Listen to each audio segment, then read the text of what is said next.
How could a quiet grandfather with a foggy memory bring down the woman who nearly erased him? When a bank courier pressed a sealed envelope into my shaking hands, I finally saw what my daughter-in-law was really hiding. By the time my revenge landed, nobody would ever call me forgetful again. The reading glasses were exactly where I'd left them, on the kitchen counter next to my coffee mug. I knew this because I'd developed a habit of placing them there every morning after reading the newspaper, a routine as fixed as sunrise. Yet when I reached for them, Kelsey swooped in from behind me, plucking them from the counter with theatrical exasperation. "Oh, Dad Eugene," she sighed, her voice dripping with that particular brand of patronizing sweetness that made my teeth ache. "You'd lose your head if it wasn't attached to your shoulders." I'm Eugene Aldridge, Gene to most folks, and at 62, I'd like to think I still had most of my wits about me. Sure, the head injury from that electrical accident at the plant 2 years ago had left me with some memory gaps, but I wasn't the bumbling fool Kelsey made me out to be. The problem was, everyone else seemed to believe her version of reality. I knew exactly where they were, I said quietly, accepting the glasses from her manicured fingers. "Of course you did," Kelsey replied with that smile that never quite reached her eyes. At 34, my daughter-in-law was sharp as a tack, worked as a billing manager at the regional hospital, handled complex insurance claims all day. She had auburn hair that she kept in a perfect bob and wore clothes that suggested she earned more than a hospital administrator should. But what struck me most about Kelsey Monroe Aldridge was how she'd positioned herself as the family's unofficial caretaker since my accident. The mail sat in a neat stack on the counter, already sorted. This was another of Kelsey's helpful habits. She'd taken over organizing my correspondence, claiming it was too much for me to handle. I reached for the pile, but she intercepted my hand. "I've already taken care of everything important," she said, sliding the stack away from me. "Just some bills and advertisements, nothing you need to worry about." But I'd caught a glimpse of something that made my stomach tighten. A letterhead from Summit Community Bank with bold text that read, "Loan payment overdue." Before I could get a better look, Kelsey had whisked it away with the rest of the mail. "Don't worry about that, Dad," she said, her tone suggesting the conversation was over. "It's just a mix-up. I'll handle it."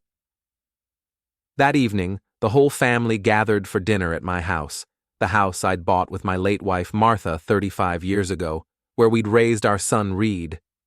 The dining room felt smaller now with just the three of us, but Kelsey had a way of filling every space with her presence. Reed, my 36-year-old son, looked tired from his day installing HVAC systems. He had Martha's kind eyes and my stubborn jawline, though lately those eyes held a worry that hadn't been there before my accident. He loved his wife, that much was clear, and he trusted her judgment implicitly. "You should have seen your father today," Kelsey began, cutting into her pot roast with surgical precision. "I found him standing in the pharmacy parking lot, completely confused about where he'd parked the car." I set down my fork. "I wasn't confused. I was looking for the car because someone—" "Dad," Reed interrupted gently, "it's okay. We're not judging you." But that wasn't what had happened at all. I'd parked in my usual spot, but when I came out of the pharmacy, a white sedan was sitting there instead. I'd spent 10 minutes walking the lot before realizing I'd actually parked 2 rows over. It was a simple mistake, the kind anyone might make, but in Kelsey's retelling, it became evidence of my declining mental state. "The pharmacist had to help him find it," she continued, shaking her head with practiced concern. "Poor Mr. Hendricks was so patient, but I could tell he was worried." "That's not—" I started, but Kelsey was already moving on. "I think maybe it's time we discussed having me handle more of the important stuff," she said, directing this comment to Reed rather than me. "The bills, the banking, maybe even getting a power of attorney updated, just to be safe." Reed nodded thoughtfully, and I felt something cold settle in my chest. They were talking about me as if I weren't sitting right there, as if I were already incompetent. I can manage my own affairs, I said, but my voice sounded weaker than I'd intended. Kelsey reached across the table and patted my hand. Of course you can, Dad. We're just thinking ahead, being responsible. After dinner, I retreated to my spare bedroom, the room that had become my private sanctuary since Martha passed. I kept my important papers there, along with the notebooks where I wrote down things I wanted to remember. It was a habit I'd developed after the accident, a way to combat the occasional memory lapses that genuinely did plague me. I pulled out a fresh notebook and wrote, Kelsey saw a bank letter, loan payment overdue. She said it was a mix-up. Check on this. The next morning, I waited until Kelsey left for work before checking my mailbox. Empty. She must have picked it up already. Another of her helpful gestures that felt increasingly like control. I made a mental note to ask Russell Crowther about it when we met for coffee later that week. Russell had been my union buddy for over 20 years, and if anyone would give me straight talk, it would be him. But as I stood in my kitchen, staring at the empty counter where my mail should have been, I couldn't shake the feeling that something was being systematically taken away from me. And Kelsey's satisfied smile from the night before lingered in my memory like smoke from a fire I couldn't quite locate. The accident happened on a Tuesday in March, 2 years and 4 months ago. I remember that much clearly because it was the day before Martha's birthday, and I'd planned to leave work early to pick up her gift, a silver bracelet she'd admired at the jewelry store downtown. Instead, I woke up 3 days later in a hospital bed with a bandage wrapped around my head and a gap in my memory the size of a freight train. Russell filled in the details later. I'd been working on a high-voltage panel when something went wrong. A surge, a miscalculation. Nobody was quite sure. The electrical shock had thrown me backward into a concrete wall, and the impact had given me what the doctors called a mild traumatic brain injury. Mild. The word felt like a cruel joke when I couldn't remember my own phone number for the first week. Martha had been there every day during my recovery, holding my hand while I struggled to remember the names of our neighbors or where I'd put my car keys. She never made me feel broken, never treated me like I was less than the man she'd married. When she passed 6 months later, a heart attack that came out of nowhere, I lost not just my wife, but my most patient ally in rebuilding my life. That's when Kelsey stepped in. Don't worry, Dad Eugene, she'd said at Martha's funeral, her hand on my shoulder as I stood beside the grave. Reed and I will take care of you. At the time, I'd been grateful. The grief was overwhelming, and the practical details of daily life felt mountainous. When Kelsey offered to help with the bills, I'd said yes. When she suggested setting up online banking to make things easier, I'd agreed. When she recommended that she handle the insurance paperwork and medical appointments, I'd been relieved. Now, sitting in the Maple and Pine Cafe with Russell on a gray Thursday morning, I was beginning to see those helpful gestures in a different light. She's just looking out for you, Russell said, stirring sugar into his black coffee. At 63, he was a year older than me, with silver hair and hands permanently stained from 40 years of electrical work. Hell, I wish my daughter-in-law cared that much. But Russell, I never applied for any loan, I insisted, keeping my voice low. The cafe was nearly empty except for a few early commuters grabbing coffee to go, but I didn't want to risk being overheard. I've been thinking about it all week, going through my records. There's no loan. Maybe you forgot, he said gently, and I saw the same look in his eyes that I'd been seeing everywhere lately, that careful, patronizing concern that made me want to scream. I didn't forget a loan, Russell. I may have trouble remembering where I put my keys sometimes, but I sure as hell would remember borrowing money. He was quiet for a moment, studying my face. What are you saying, Gene? I'm saying something doesn't add up. That afternoon, I drove to the public library, one of the few places where I could still access a computer without Kelsey's helpful intervention. She'd taken over my laptop months ago, claiming it needed updates and then somehow never returning it. The library's computer was slow, but it served my purpose. I tried to log into my bank account online, but the password had been changed. I tried the backup email, but that had been changed too. Every digital footprint of my financial life had been quietly redirected through channels I no longer controlled. The librarian, a kind woman named Mrs. Henley, noticed my frustration. "Is everything all right, Mr. Aldridge? I'm trying to access my bank records, but it seems like everything's been changed. Have you tried calling the bank directly? Sometimes they can help you reset things over the phone." It was such a simple suggestion that I felt foolish for not thinking of it myself. But that was the insidious thing about what Kelsey had done. She'd made me doubt my own basic competence. I called Summit Community Bank from the library's phone, and after navigating through an automated system that seemed designed to discourage human contact, I finally reached a representative. "I need to verify some account information," I said. "I think there might be some unauthorized activity." "I can help you with that, Mr. Aldridge. Can you verify your address and the last 4 digits of your social security number?" I provided the information, and there was a pause. "I see that we have Mrs. Kelsey Aldridge listed as an authorized user on your accounts. She's been handling most of your banking for the past 18 months. My stomach dropped. "What kind of authorization?" "She has power of attorney for financial matters. The paperwork was filed in, let me see, September of last year." September. I remembered it clearly because that was when I'd finally begun to feel like myself again after losing Martha. I'd been cooking my own meals, driving to my doctor's appointments, even thinking about rejoining the volunteer fire department. I certainly hadn't signed any power of attorney. "Can you tell me what loans are currently active on my account?" Another pause. "I'm sorry, Mr. Aldridge, but I'll need to transfer you to someone who can discuss loan details. Please hold." The hold music was a tinny version of Greensleeves that made my head ache. When someone finally picked up, it was a different voice, younger, more cautious. "Mr. Aldridge, this is Trevor in our loan department. I understand you have some questions about your accounts."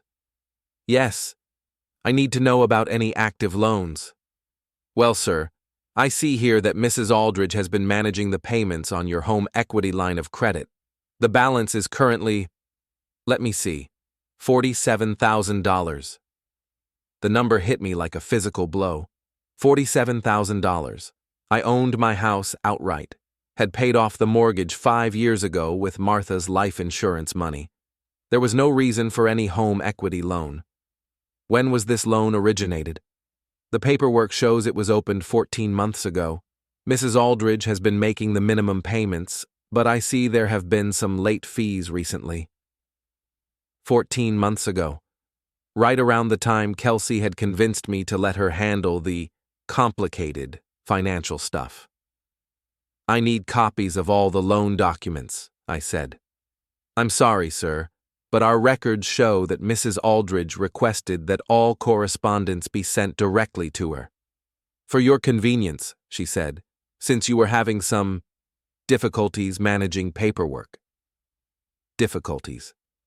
There was that word again, the gentle euphemism that had become the foundation of my erasure. I hung up the phone and sat in the library's quiet reading area, trying to process what I'd learned. Kelsey hadn't just been helping with my bills, she'd been systematically taking control of my financial life. The power of attorney, the redirected mail, the changed passwords, it was all part of a carefully orchestrated plan. But why? What did she gain from borrowing money against my house? That evening, Kelsey arrived at my house with takeout from the Chinese restaurant downtown, another of her thoughtful gestures that I was beginning to see as strategic positioning. "How was your day, Dad?" she asked, unpacking containers of sweet and sour pork and fried rice. "Fine," I said, watching her face carefully. "I went to the library." "That's nice. Did you find some good books?" "Actually, I used the computer, tried to check my bank account." For just a moment, so brief I might have imagined it, something flickered across her features. Fear? Calculation? Then the concerned smile returned. Oh, Dad, you know we've talked about this. The online banking is too complicated now. I handle all of that for you. When did I sign a power of attorney? This time the pause was longer. Kelsey set down her chopsticks and reached across the table to take my hand. You don't remember? It was after Mom Martha passed away. You were so overwhelmed with grief, and you asked me to help you with the legal stuff. You said you trusted me to take care of things. Her voice was gentle and patient, the exact tone you'd use with someone whose memory you doubted. But I remembered those months after Martha passed away with painful clarity.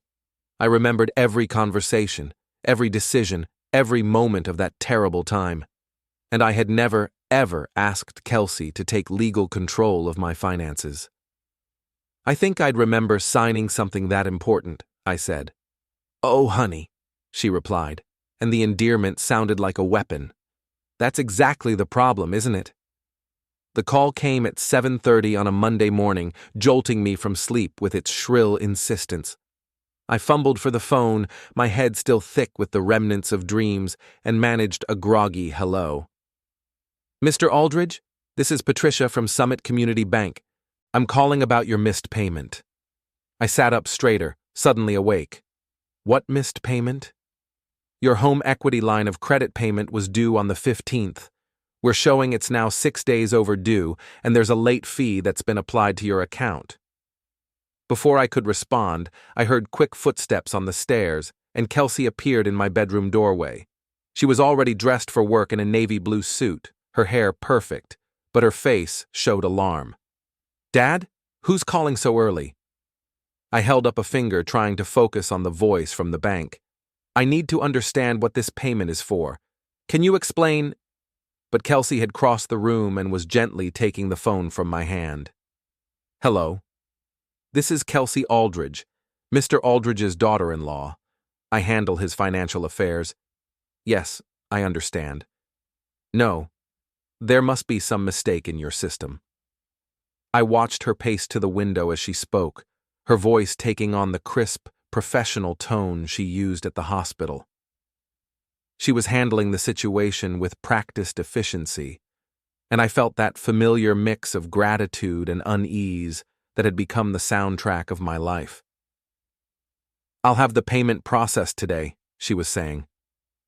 Yes, I understand about the late fee. No, that won't be necessary. Thank you. She hung up and turned to me with an expression of barely controlled frustration. Another computer glitch, she said, shaking her head. These banks and their automated systems, I swear, they cause more problems than they solve. What payment were they talking about? Just a routine thing, Dad. Remember, we consolidated some of your bills last year to make everything simpler. This is part of that. Don't worry about it. I'll transfer the money today. But I was worried about it. The amount the bank representative had mentioned, $800, seemed significant, and I couldn't recall any bill consolidation. I made a mental note to ask Kelsey for more details later, when she wasn't rushing off to work. That afternoon, while cleaning out my desk drawer, I found a withdrawal slip that sent a sharp chill through me. It was from my savings account, dated 3 weeks ago, for $15,000. The signature looked like mine, but I had no memory of making such a large withdrawal. $15,000, nearly a quarter of my life savings. I stared at the slip until the numbers blurred, trying to force my damaged brain to remember. Had I withdrawn this money? For what purpose? The head injury had left me with gaps, but they were usually small things, where I'd put my coffee cup, whether I'd already taken my medication, not major financial transactions.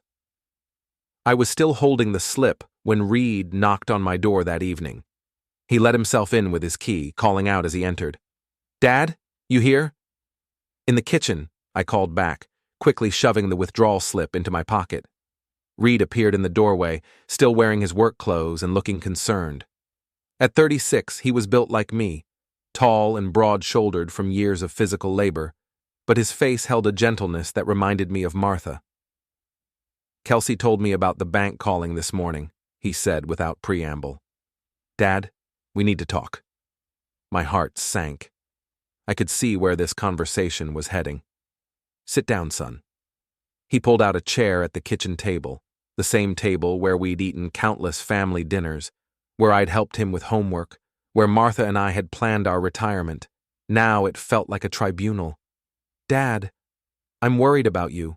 We both are. The missed payments, the confusion about bills, the way you've been struggling with things. I'm not struggling, I said, but even I could hear how defensive it sounded. You forgot to pay your electric bill last month. If Kelsey hadn't caught it, they would have shut off your power. I didn't remember forgetting the electric bill, but then again, I didn't remember much about my bills anymore since Kelsey had taken them over.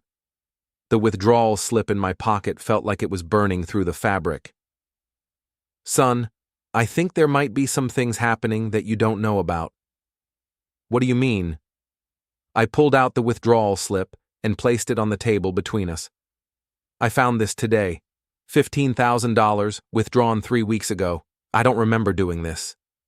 Reed picked up the slip, studied it, then looked at me with those worried eyes.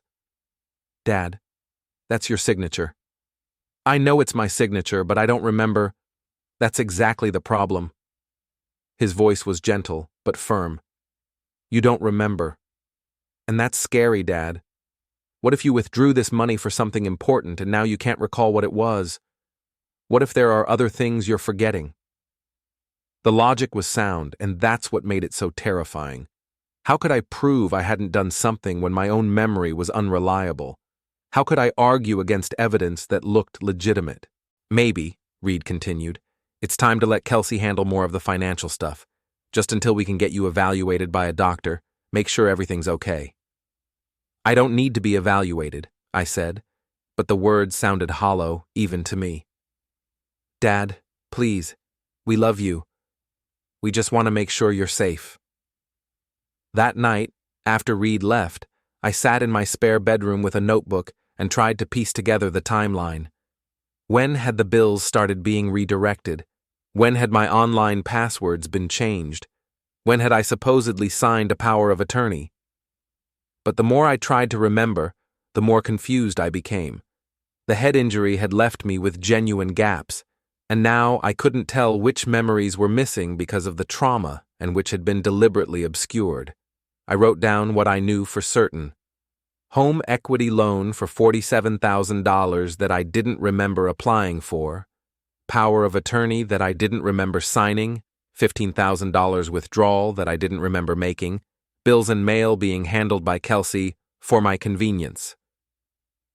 Looking at the list, I could see how it appeared to others. An older man with a head injury, struggling with memory problems, making financial decisions he couldn't recall.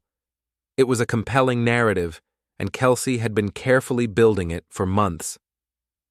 The next morning, I decided to visit the bank in person. If there were documents with my signature, I wanted to see them myself. But when I arrived at Summit Community Bank, I was told that all my records had been flagged for privacy protection at the request of my power of attorney. Mrs. Aldridge explained that you've been having some difficulties, the teller said kindly. She asked us to route all inquiries through her to avoid any confusion. Even at my own bank, I had been effectively erased. That evening, I was washing dishes when my phone buzzed with a calendar alert. Loan renewal meeting, 9 a.m. tomorrow, Summit Community Bank. I stared at the notification, my hands dripping soapy water onto the floor. I had never scheduled any loan renewal meeting. I didn't even remember setting up calendar alerts on my phone. But there it was, in my own device, in what looked like my own handwriting in the digital notes. Another piece of evidence that I was losing control of my own life, or another carefully planted seed in Kelsey's garden of manufactured confusion. I took a screenshot of the alert and added it to my growing file of questions. Tomorrow, I would go to that meeting. And maybe, finally, I would get some answers. The next morning, I arrived at Summit Community Bank 15 minutes early, determined to attend the loan renewal meeting that I supposedly scheduled but couldn't remember. I sat in the lobby, watching employees bustle past with purposeful efficiency, and wondered if I was losing my mind or if something far more sinister was happening.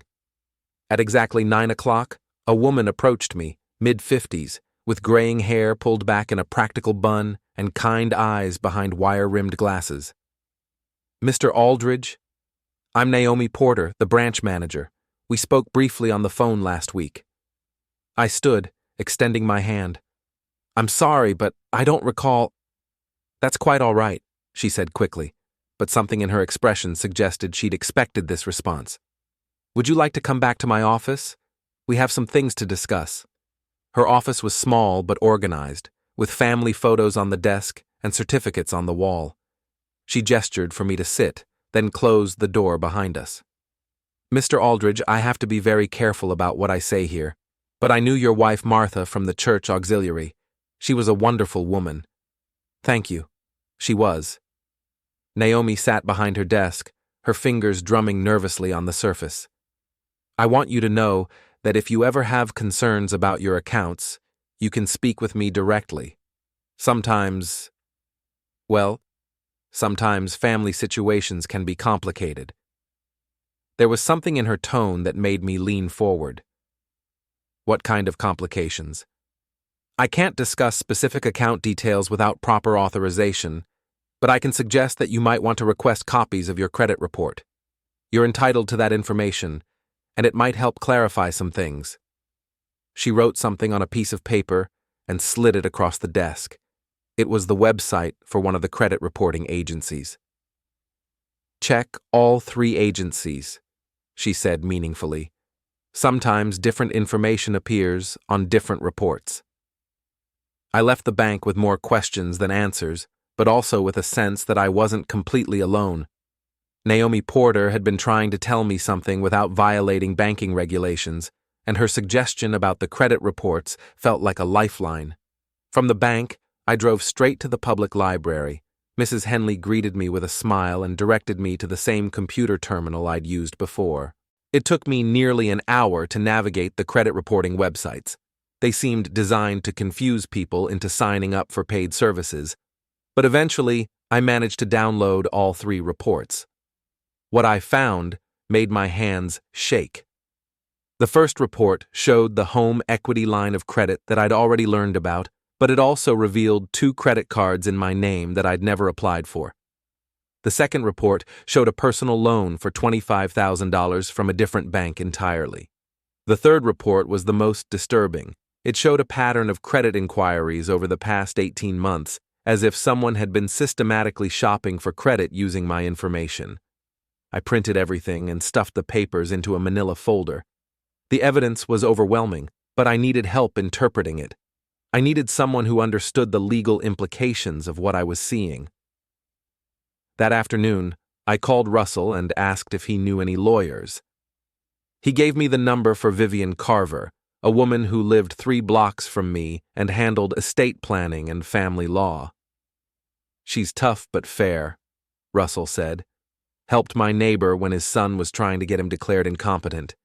You should talk to her." Vivian Carver's office was in a converted Victorian house downtown, with creaky floors and tall windows that let in streams of afternoon sunlight. She was younger than I'd expected, maybe mid-40s, with short brown hair and a no-nonsense demeanor that immediately put me at ease. "Mr. Aldridge, what can I do for you?" I spread the credit reports across her desk and explained everything.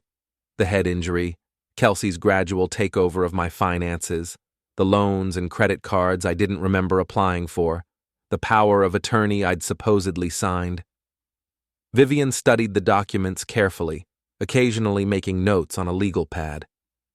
When I finished talking, she leaned back in her chair and regarded me seriously. "Mr. Aldridge, what you're describing sounds like financial elder abuse. It's more common than people realize, and family members are often the perpetrators. But the signatures look like mine. The bank said I have a power of attorney on file.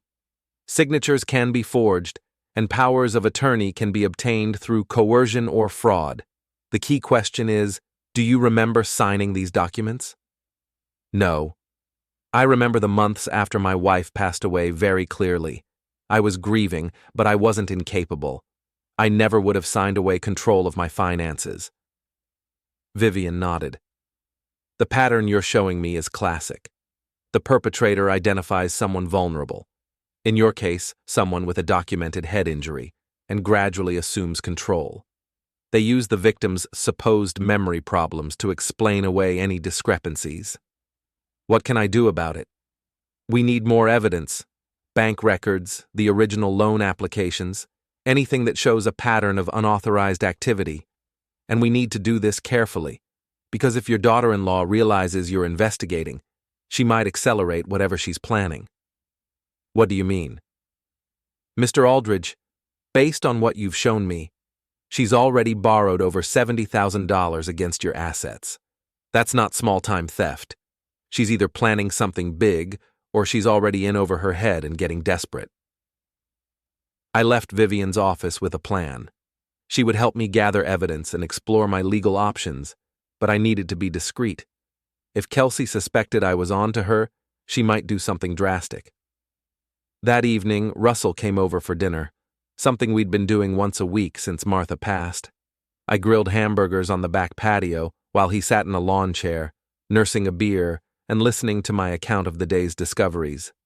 Jesus, Jean, he said when I finished. You really think she's been stealing from you all this time? I think she saw an opportunity and took it. The head injury gave her the perfect cover story. But why? She's got a good job, nice car, seems like she's doing all right financially. That's what I need to figure out.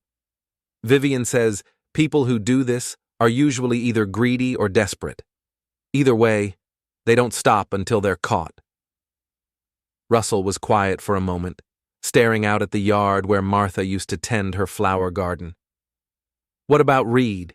You gonna tell him? Not yet. He loves her, Russell. He's not going to want to believe this.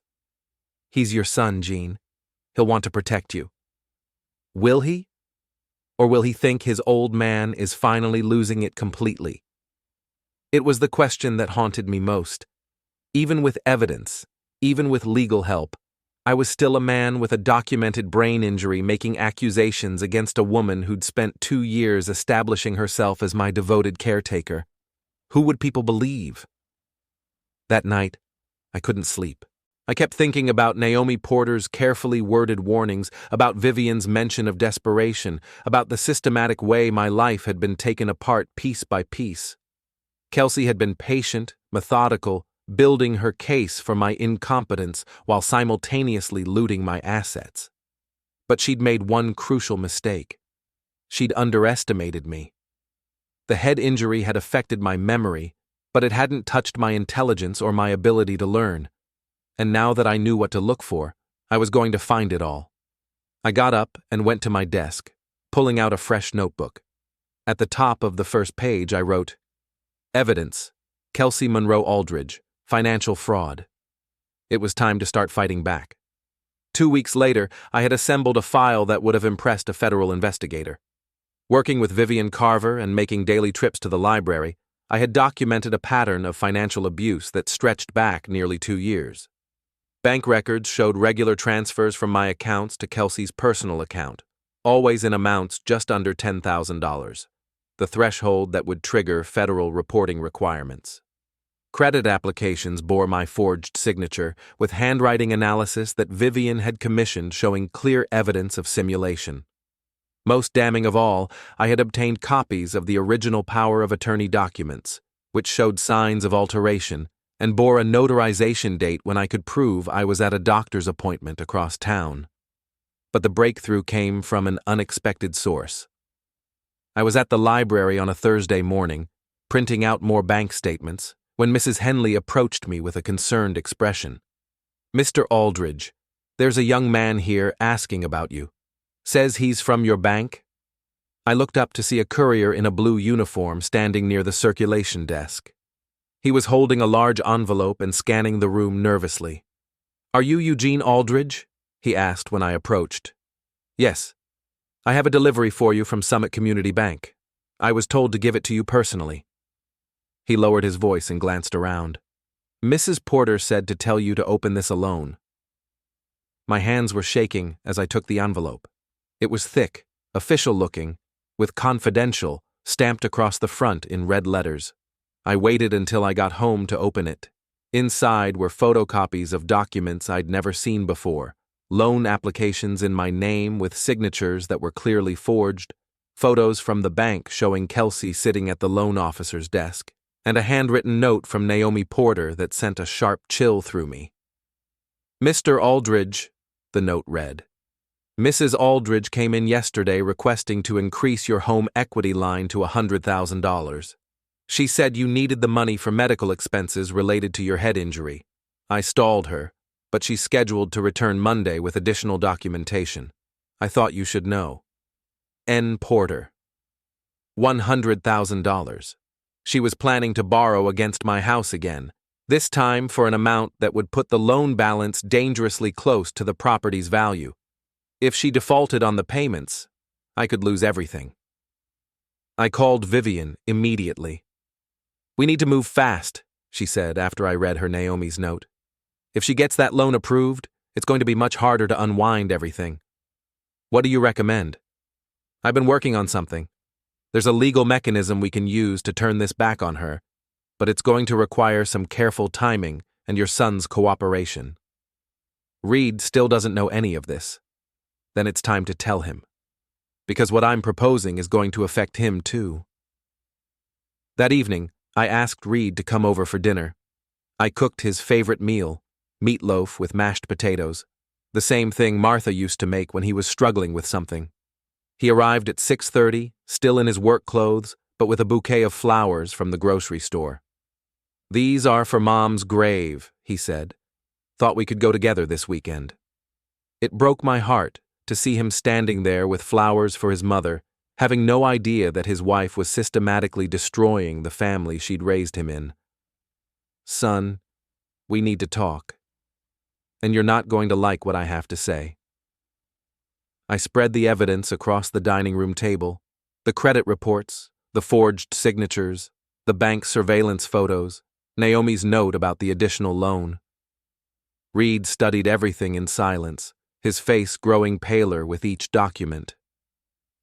This can't be right, he said finally. Kelsey wouldn't. She's been taking care of you. She's been stealing from me, Reed, for almost 2 years. But Dad, you have memory problems. Maybe you forgot. I didn't forget signing away $100,000, I said firmly. Look at these signatures. Look at the dates. I can prove I was somewhere else when half of these documents were supposedly signed. Reed picked up one of the surveillance photos, a clear shot of Kelsey sitting across from a loan officer, documents spread between them. When was this taken? Last month. She told you she was at a medical conference that day, remember? You had to pick up dinner for yourself because she'd be home late. I watched the realization dawn on his face, followed immediately by a pain so profound it made me want to take it all back, to let Kelsey have the money if it meant sparing my son this betrayal. How much has she taken? He asked quietly. $73,000 so far, and she's going back Monday to get more. Reed was quiet for a long time, staring at the evidence spread across the table. When he finally spoke, his voice was hollow. What do you want to do? Your lawyer friend has a plan, but it's going to require your help, and it's going to mean my marriage is over. Son, I'm sorry. I know you love her. I thought I did. But the woman I love wouldn't do this to my father. He looked up at me with eyes that reminded me of Martha's, strong, determined, but wounded. What's the plan? Vivian had explained it to me that afternoon, and it was elegant in its simplicity. Instead of trying to prove fraud after the fact, which could take months or years in court, we were going to use Kelsey's own methods against her. The loans she'd taken in my name could be legally transferred to her through a process called assumption of debt, provided we could prove they were obtained fraudulently. Once the debt was in her name, I could evict her from my property for non-payment. She'd be responsible for all the money she borrowed, I explained to Reed, and she'd have to find somewhere else to live. What about criminal charges? That's up to the district attorney, but Vivian thinks we have enough evidence for fraud charges if we want to pursue them. Reed nodded slowly. When do we do this? Monday morning, before she can get that additional loan. The next few days passed in a strange suspension of normal life. Kelsey continued her routine of helpful concern, bringing me groceries and organizing my medications, all while planning to steal another $100,000 from me. I found myself studying her face, looking for signs of guilt or calculation, but she was remarkably composed. On Sunday evening, she and Reed came over for dinner as usual. She chatted about her work at the hospital, complained about difficult doctors, and asked if I needed her to pick up any prescriptions during the week. It was a masterful performance, and I might have believed it myself if I hadn't seen the evidence. Dad seems to be doing better lately, she said to Reed as they prepared to leave. More alert, more engaged. Maybe we don't need to worry about that power of attorney revision after all. It was a telling comment. If I was doing better, there was less justification for her control over my finances. She was already preparing her next narrative adjustment. After they left, I sat in my kitchen with the envelope from Naomi Porter spread out before me. Tomorrow, this would all be over. Kelsey would learn that her careful construction of my incompetence had crumbled, that her systematic theft had been discovered, and that the consequences she'd never planned for were about to arrive. I should have felt satisfaction, or relief, or righteous anger. Instead, I felt tired and sad. Not for Kelsey, she had made her choices, but for Reed, who was about to lose the woman he'd thought he married, and for the family that was about to be torn apart by greed and betrayal. But mostly, I felt something I hadn't experienced in 2 years, control over my own life. Tomorrow at 9 o'clock, that control would be officially restored. Monday morning arrived gray and drizzling, the kind of weather that made everything feel ominous and final. I dressed carefully, my best navy suit, the one Martha had bought me for Reed's wedding, and drove to Summit Community Bank with a folder containing 2 years' worth of evidence and a heart full of grim determination. Naomi Porter was waiting for me in the lobby, along with Vivian Carver and Officer DeAndre Fulton from the local police department. Reed stood near the windows, pale but resolute, wearing the same expression he'd had as a child when he'd made up his mind about something difficult. Mrs. Aldridge should be here any moment, Naomi said quietly. She confirmed the appointment this morning. At exactly 9 o'clock, Kelsey walked through the bank's front doors. She was dressed in a charcoal business suit, carrying a leather briefcase, and wearing the confident smile of someone who believed she held all the cards. When she saw our assembled group, that smile faltered for just a moment before reassembling itself. Reed? What are you doing here? She looked around at the rest of us with growing confusion. Dad Eugene, I thought you were at home resting. Mrs. Aldridge, Naomi said formally, would you please join us in the conference room? We have some matters to discuss regarding Mr. Aldridge's accounts. The conference room was small and windowless, with a polished table that reflected the fluorescent lights overhead.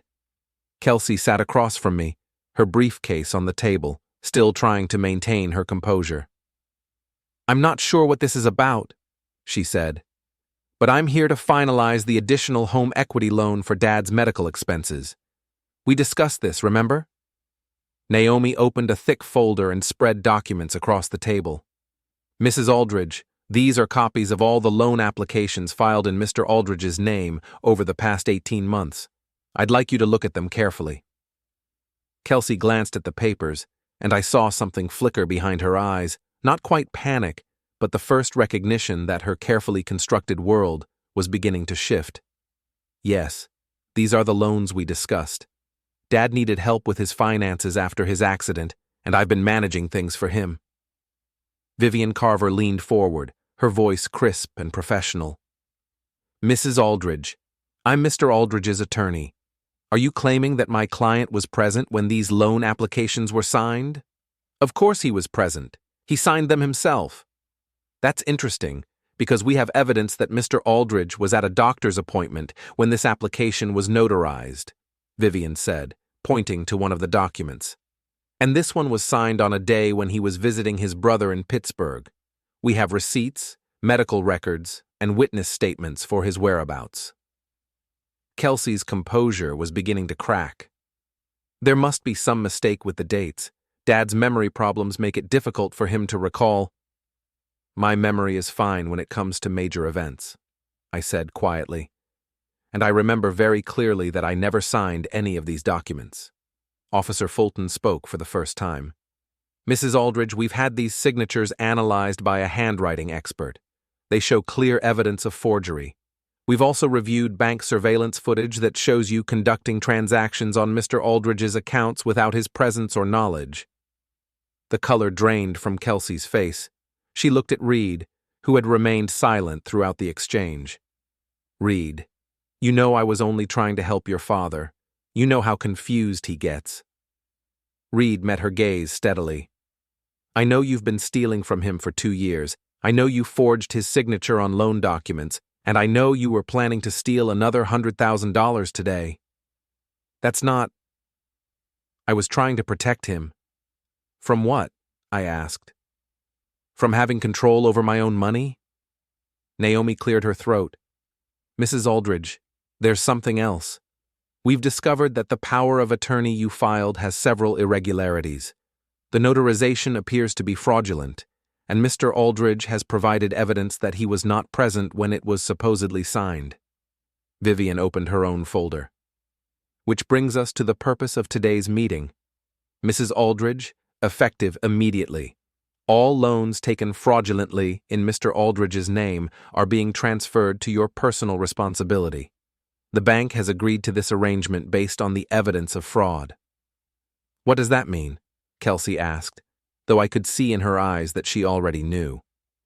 It means you now owe $73,000, with payments due monthly, Officer Fulton explained.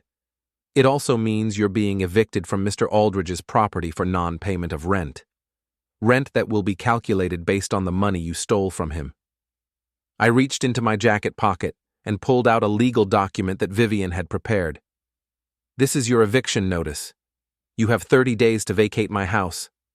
Kelsey stared at the paper as if it were written in a foreign language. You can't do this. I live there. My things are there. You live there because you manipulated your way into controlling my finances, I said. That ends today. Reed spoke again, his voice steady but pained. Kelsey, I've filed for divorce. The papers will be served tomorrow. For the first time, Kelsey's mask completely fell away. The concerned daughter-in-law, the helpful caretaker, the patient woman dealing with a confused old man, all of it vanished, revealing someone I'd never seen before. You're unbelievable, she hissed. I took care of you when no one else would. I handled your bills, your medications, your entire life, and this is how you repay me? You stole from me, I said calmly. You forged my signature, lied to my son, and tried to convince everyone I was incompetent so you could drain my accounts. You are incompetent, she snapped. You can barely remember what day it is. Officer Fulton stood. Mrs. Aldridge, based on the evidence presented, you're under arrest for financial elder abuse, forgery, and fraud. As he read her rights, Kelsey scanned the room wildly, searching for an ally. There was none. Reed, she pleaded as the handcuffs closed. You can't let them do this. I'm your wife. Reed looked at her with quiet devastation. No, I don't know who you are, but you're not the woman I married. Being led away, she turned to me one last time. You'll never manage on your own. You need me. I stood, feeling stronger than I had in 2 years. No, Kelsey, I never needed you. You just convinced everyone that I did. The room went silent. Naomi gathered documents, Vivian noted next steps, and Reed stared at his hands.